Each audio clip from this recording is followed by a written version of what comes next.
Bonjour à tous, je vous propose de réviser ici le chapitre 1 du programme de géographie en terminale bac pro qui s'intitule l'accès aux ressources pour produire, consommer, se loger et se déplacer. Donc on va étudier les différents types de ressources et aussi les enjeux liés à leur accès et les solutions envisagées pour assurer une utilisation durable et équitable de ces ressources. On commence par l'accès aux ressources pour produire. Donc on a des ressources naturelles. Et parmi celles-ci, on a les ressources renouvelables qui peuvent se régénérer sur le long terme, comme l'eau, le bois, l'énergie solaire, l'énergie éolienne. Et donc leur exploitation, elle doit être gérée de manière durable si on veut pouvoir préserver leur disponibilité future. On s'aperçoit que les pays privilégient l'exploitation de certaines ressources renouvelables en fonction de ce qu'ils disposent. Par exemple, la Norvège, elle utilise beaucoup l'énergie hydraulique pour produire de l'électricité parce qu'elle a un réseau hydrographique dense, beaucoup de fleuves, de rivières, etc. Alors que le Costa Rica mise plutôt, lui, sur l'énergie géothermique parce que c'est un pays qui a beaucoup de volcans. Ensuite, on a les ressources non renouvelables comme les minéraux et les combustibles fossiles. On peut citer le pétrole, le gaz naturel et le charbon. Donc ces ressources non renouvelables sont limitées et en plus, leur exploitation entraîne souvent des conséquences environnementales négatives. Donc c'est important de limiter un peu, leur consommation. Alors le Moyen-Orient est connu pour sa production de pétrole avec des pays comme l'Arabie saoudite et les Émirats arabes unis. L'Iran aussi a une exploitation importante, de ces ressources non renouvelables. Et donc tout l'enjeu, ça va être de gérer de manière durable ces ressources naturelles. Donc ça passe par l'adoption de pratiques d'exploitation respectueuses de l'environnement, par le fait de préserver la biodiversité aussi. Et donc des initiatives existent, hem, comme la certification des produits durables et aussi la mise en place de réglementations environnementales. C'est ce qu'a fait par exemple le Brésil. Enfin, c'est ce qu'essaye de faire le Brésil plutôt. Hem, l'Amazonie brésilienne, elle est confrontée à des défis dans la gestion durable de ses ressources forestières, à cause de l'exploitation illégale du bois et de la déforestation. Et donc l'idée, c'est de réduire un maximum cette exploitation illégale et cette déforestation, puisque c'est le poumon, un des poumons du monde. L'accès aux ressources énergétiques maintenant, on a différentes sources d'énergie qui comprennent les énergies fossiles, donc on en a parlé, pétrole, gaz naturel et charbon, les énergies renouvelables, énergie solaire, éolienne, géothermique et hydraulique, et l'énergie nucléaire. Et donc ces sources d'énergie sont très variées et c'est important justement pour réduire la dépendance aux énergies fossiles et promouvoir la transition énergétique.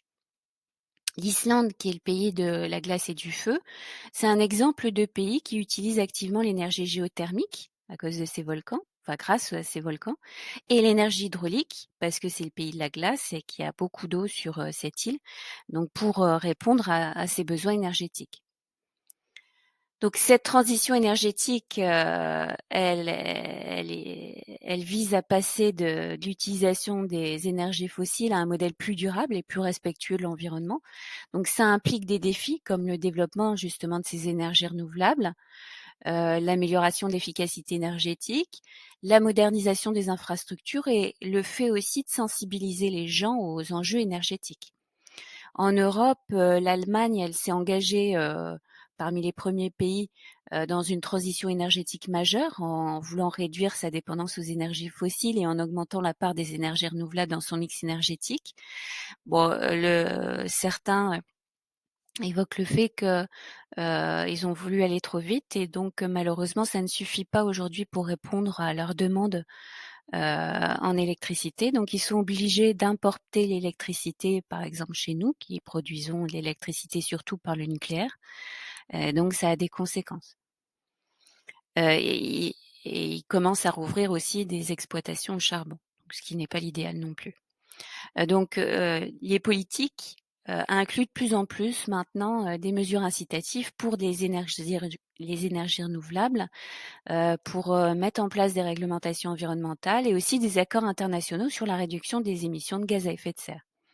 Les Pays-Bas, par exemple, ils ont mis en place des politiques énergétiques ambitieuses pour réduire les émissions de gaz à effet de serre et promouvoir aussi la production d'énergie renouvelable, notamment par le biais d'incitations financières et de réglementations assez strictes, principe pollueur-payeur.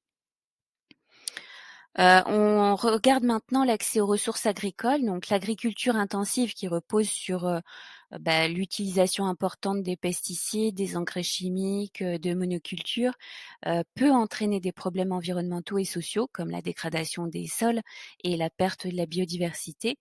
Et donc, on essaie de mettre en avant l'agriculture durable qui se concentre sur des pratiques plus respectueuses de l'environnement comme l'agroécologie, l'agriculture biologique, le fait de diversifier aussi les cultures et tout ça, ça vise à garantir la sécurité alimentaire tout en préservant les ressources naturelles. Les plantations de palmiers à huile en Indonésie sont justement confrontées à des critiques à cause justement de la déforestation qu'elle implique et l'utilisation massive de pesticides. Et donc on voit des modèles apparaître comme les initiatives d'agriculture biologique qui émergent dans des pays comme le Danemark et la Suède. Cette sécurité alimentaire, elle consiste à assurer l'accès physique, économique et social à une alimentation suffisante, si possible saine et nutritive pour tous. Mais malheureusement, il y a des inégalités qui persistent, notamment dans les régions rurales et aussi les pays en développement, ce qu'on appelle les PMA aujourd'hui, les pays moins avancés, où l'accès aux ressources agricoles est assez limité. Donc des initiatives comme l'agriculture familiale, les programmes de soutien à l'agriculture locale, la lutte contre le gaspillage alimentaire permettent de réduire ces inégalités. Une région géographique est particulièrement touchée, c'est en Afrique subsaharienne le Sahel, qui est confronté à des défis de sécurité alimentaire à cause de la sécheresse, mais aussi de la pauvreté, ce qui entraîne des inégalités d'accès justement à l'alimentation. Donc pour promouvoir une agriculture durable et équitable, c'est important d'encourager l'adoption de pratiques agricoles respectueuses de l'environnement, encore une fois, de renforcer aussi les liens entre producteurs et consommateurs, notamment de soutenir les petits exploitants agricoles et promouvoir aussi la souveraineté alimentaire. Donc la recherche, l'innovation dans le domaine de l'agriculture durable joue aussi un rôle clé ici, si on veut améliorer les rendements tout en préservant les ressources.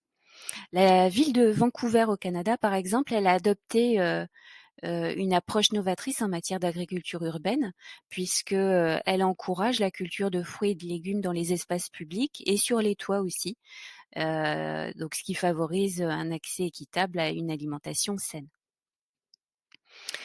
Deuxième partie de ce chapitre, l'accès aux ressources pour se loger. Donc il y a différents types de logements. Le logement social qui est destiné aux ménages à faible revenu, le logement privé qui regroupe les propriétés individuelles et les logements locatifs du secteur privé. Et donc les politiques publiques, elles visent à garantir un accès équitable et abordable à tous les types de logements. Donc en France, le logement social est largement développé avec des organismes tels que le HLM, c'est-à-dire habitation à loyer modéré. Et ces organismes fournissent des logements qui sont abordables pour les ménages qui ont des faibles revenus. Mais des inégalités d'accès au logement se manifestent quand même avec la hausse des prix de l'immobilier, la discrimination aussi dans l'accès au logement. Et donc ces problèmes sont souvent euh, plus importants dans les zones urbaines qui sont densément peuplées. On peut citer par exemple les quartiers défavorisés comme les banlieues françaises, la cité des Bosquets à Montfermeil, qui sont confrontés justement à des problèmes d'accès au logement de qualité et à la ségrégation spatiale aussi. Donc les gouvernements mettent en place des politiques de logement comme la construction de logements sociaux, des aides au logement aussi, une réglementation des loyers et les programmes de rénovation urbaine pour améliorer l'accès au logement pour tous les citoyens. Alors, en Autriche, la ville de Vienne, elle est reconnue pour sa politique de logement progressiste puisqu'elle offre des logements abordables, garantit aussi la mixité sociale et encourage la participation des citoyens dans la gestion du logement. L'urbanisation rapide entraîne aussi une pression croissante sur les ressources foncières, ce qui peut conduire aussi à l'étalement urbain, à l'artificialisation des sols aussi et à la destruction des espaces naturels. C'est un gros problème de société. Et donc la planification urbaine durable, elle va permettre de limiter ces impacts négatifs en essayant de favoriser une préservation des espaces verts.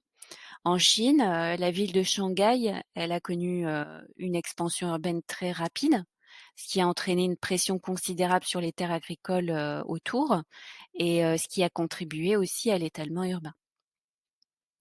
Donc les villes doivent faire face à des défis comme la gestion des déchets aussi, la pollution de l'air, la fourniture d'infrastructures de transport et de services publics adéquates et aussi la création de quartiers inclusifs. Donc la gestion urbaine durable, elle implique la coordination entre tous ces acteurs, le fait aussi que les citoyens participent à tout cela et que soient pris en compte les enjeux environnementaux et sociaux. Aux Pays-Bas, Amsterdam, c'est un exemple de ville qui met en œuvre, par exemple, des politiques de mobilité douce, avec un réseau étendu de pistes cyclables et un système de transport en commun efficace. Et donc, ça permet de réduire les émissions de gaz à effet de serre et ça améliore la qualité de vie urbaine. Donc, on voit qu'il y a des stratégies d'aménagement du territoire qui existent, qui sont là pour promouvoir un accès équitable au logement. À développer les transports en commun, à créer des espaces publics de qualité, à essayer de développer de manière équilibrée les territoires. En Espagne, par exemple, Barcelone a mis en place des mesures pour limiter la spéculation immobilière, promouvoir aussi la mixité sociale dans les quartiers et aussi préserver les espaces verts pour garantir un accès équitable au logement pour tous. Troisième partie, l'accès aux ressources pour se déplacer. Donc, on a plusieurs modes de transport, le transport routier, transport ferroviaire, c'est-à-dire le train, transport aérien, le transport maritime et fluvial, donc par bateau, et les modes de transport doux comme la marche et le vélo. Et chaque mode de transport a des implications différentes en termes d'efficacité énergétique, de coût et d'impact environnemental. Au Japon, la ville de Tokyo, elle a un système de transport en commun très développé qui comprend des réseaux de métro, mais aussi des trains à grande vitesse, le Shinkansen, et de bus aussi. Et tout ça, ça facilite les déplacements quotidiens de millions de personnes, puisqu'ils sont à peu près 32 millions à Tokyo. Donc cette mobilité urbaine, elle est confrontée à des défis comme la congestion routière, la pollution de l'air dont on a parlé tout à l'heure, et les émissions de gaz à effet de serre. Donc, il faut créer des modes de transport plus propres, plus efficaces, mettre en place des politiques d'aménagement urbain qui soient favorables à la marche, au vélo et au transport en commun. En Colombie, à Bogota, ils ont mis en place un système de transport en commun intégré qui est appelé Transmilenio et qui combine des bus à haut niveau de service, mais aussi des pistes cyclables et des espaces piétons pour justement réduire cette congestion routière et essayer de développer les déplacements durables. Donc les politiques de transport, elles incluent une planification justement de ces infrastructures de transport. Elles essaient d'inciter à l'utilisation des transports en commun et d'encourager plus des véhicules électriques pour réduire ces émissions de gaz à effet de serre. Donc d'autres solutions existent, ce qu'on appelle des solutions alternatives comme le covoiturage, les vélos en libre service et les applications de mobilité partagée qui permettent d'améliorer l'accessibilité et de réduire ces émissions de gaz à effet de serre. La Norvège, c'est un leader mondial justement dans l'adoption des véhicules électriques grâce à des incitations gouvernementales comme des réductions fiscales et des avantages qui sont liés justement à l'utilisation de voitures électriques. Donc tout ce qu'on a vu ici, c'est que la gestion durable, équitable de toutes ces ressources, elle impose de mettre en place des politiques et des actions concertées, à la fois au niveau national et au niveau international. Et donc ça comprend des enjeux et des solutions qui sont liés à l'accès à ces ressources. Et donc l'idée, c'est de façonner un avenir plus durable. Allez, dernière ligne droite avant les épreuves la semaine prochaine. Created using Powtoon.